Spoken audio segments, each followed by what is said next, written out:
Halo semuanya, balik lagi dengan saya teman-teman di Trader ID. Seperti biasa hari ini kita akan membahas IHSG dan 6 saham teman-teman ya. Sebelum lanjut ke pembahasan, disclaimer on dulu. Video ini bukan ajakan untuk membeli maupun menjual suatu saham tertentu. Ini murni adalah analisa saya pribadi.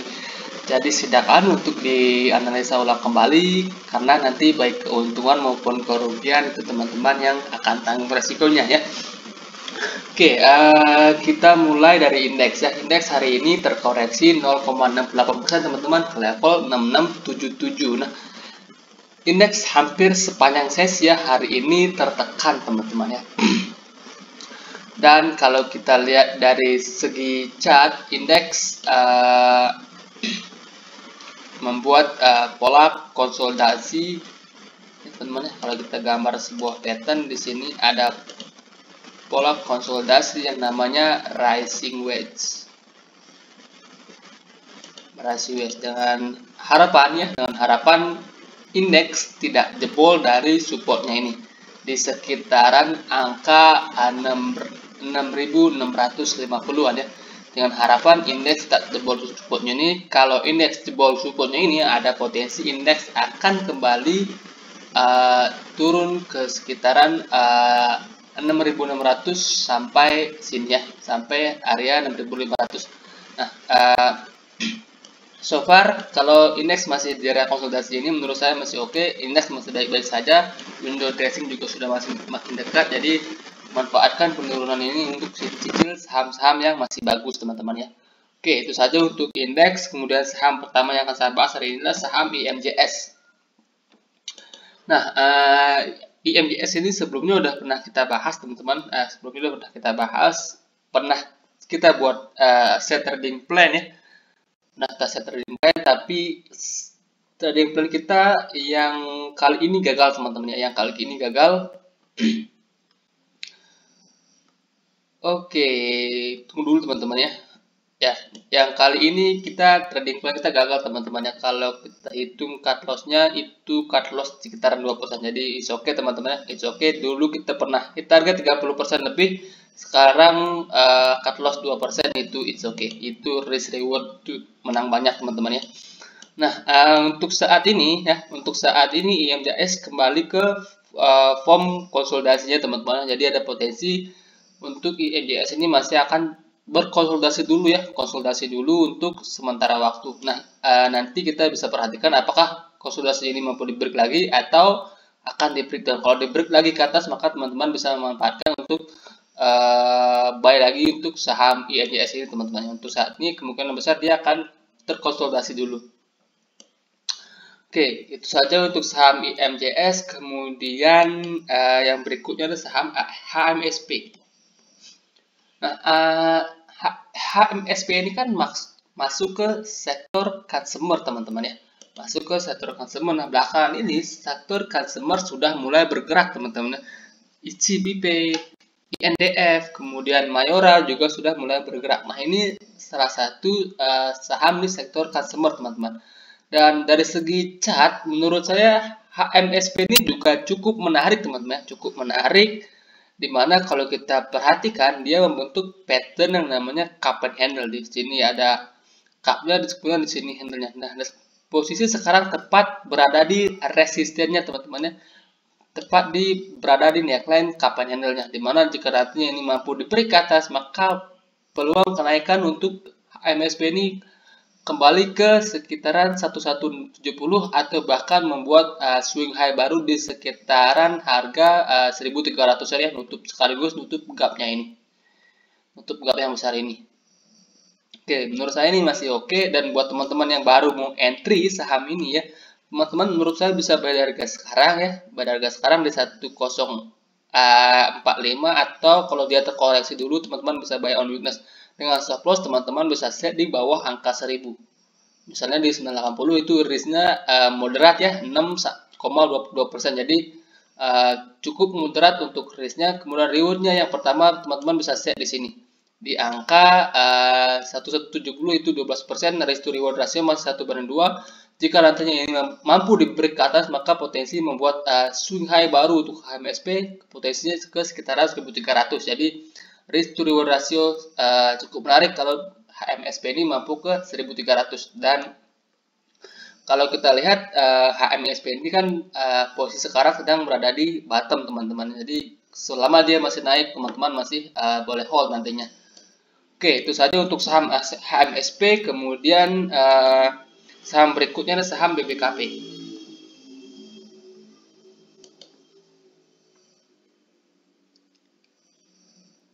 Oke, untuk saham BBKP ini ya, setelah perdagangan R-nya dimulai 2 hari yang lalu, kemudian 2 hari yang lalu dia ARB teman-teman ya.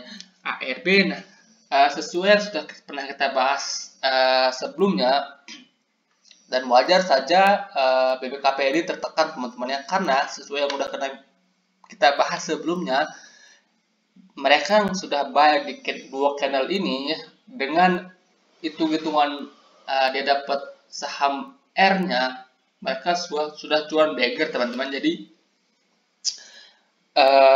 aksi profit taking pada saat perdagangan R-nya itu menurut saya cukup wajar teman-teman, cukup wajar.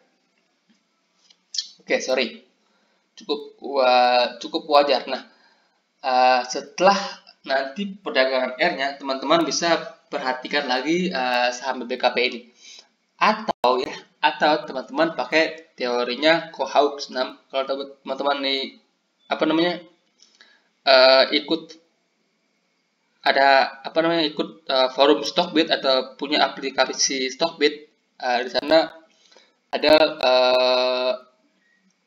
Cohawks ya, Hawks, How2 gitulah namanya di nickname-nya di Stockbit teman-teman. Dia pernah posting kalau biasanya saham itu ARB 3 kali, maka teman-teman bisa perhatikan. Nah, ini udah dua kali biasa. Jadi buat teman-teman yang memantau market ya, besok BBKP itu sudah bisa diperhatikan teman-teman ya.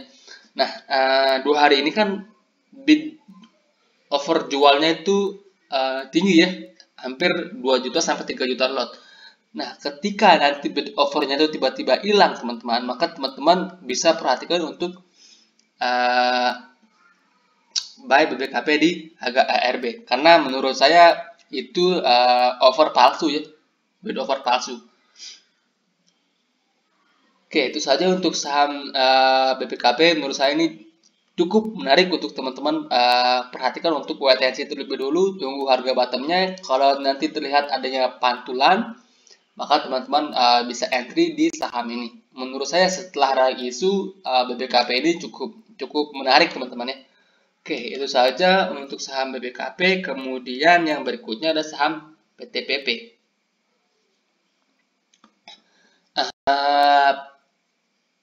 PTPP ini sebelumnya udah pernah kita bahas teman-teman ya.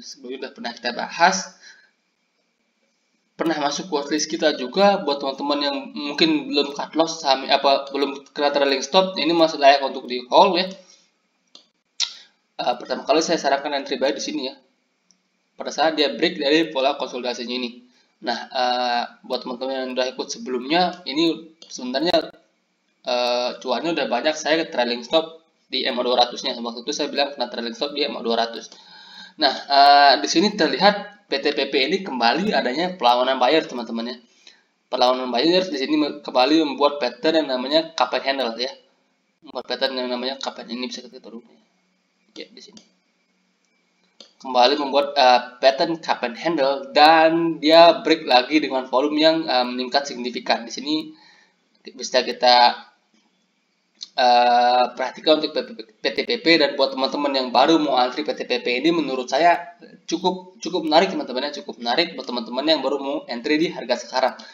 Nah, kalau kita set trading plan ya, teman-teman yang mau entry buy di harga sekarang, bisa saja teman-teman ya di 1290 buy-nya, atau kalau dia terkoreksi lagi bisa buy on weakness dengan stop loss. Teman-teman bisa set di bawah 1200 atau di 1180 atau di 1190. Itu risknya cukup moderat ya, hampir 8%-an. Jadi lot sizing-nya diatur teman-teman ya.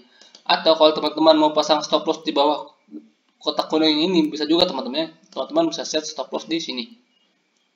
Di 1250 itu risknya 3% dengan reward yang pertama itu di sini di 1360.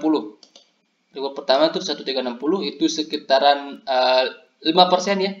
Nah, kalau ini nanti mampu di break, maka potensi untuk PTPP ini membuat swing high baru, potensinya bisa saja ke sini teman-teman, di sekitaran 1.500 ya.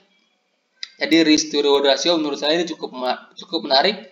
Risk yang 3%, kemudian rewardnya hampir 16%. Jadi risk to reward ratio untuk saham PTPP ini di harga sekarang menurut saya masih cukup oke. Jadi buat teman-teman yang baru mau entry bisa pertimbangkan untuk buy saham ini teman-teman ya.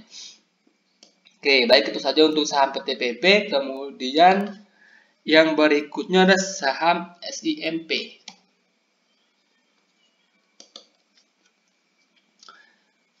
SIMP ini sebelumnya udah pernah saya bahas juga teman-teman, udah pernah saya bahas juga. Nah, pada pembahasan terakhir ya, tunggu dulu. Nah, pada pembahasan terakhir saya pernah sarankan entry buy jika consolidation formnya ini mampu di break ke atas, dan dia belum mampu break, malah sempat breakdown teman-teman ya. Dia belum mampu break. Kalau kita perpanjang lagi, sekarang dia berada di support dari pola konsolidasinya ini teman-teman ya. Nah, buat teman-teman yang mau spekulasi buy, menurut saya di harga sekarang itu cukup oke ya. Cukup low risk ya, cukup low risk dari segi price volume ini cukup menarik teman-teman. Dimana dia breaknya dengan volume yang gede-gede, kemudian dia konsolidasi dengan volume yang terus menipis. Jadi buat teman-teman yang mau spekulasi buy, karena sekarang tepatnya masih di arah konsolidasinya, tadi sifatnya spekulatif ya. Beda ke sekarang di 484, kemudian stop lossnya di mana? Stop lossnya di bawah kotak kuning ini. Saya lihat di bawah sini. Di sini teman-teman ya, di 472.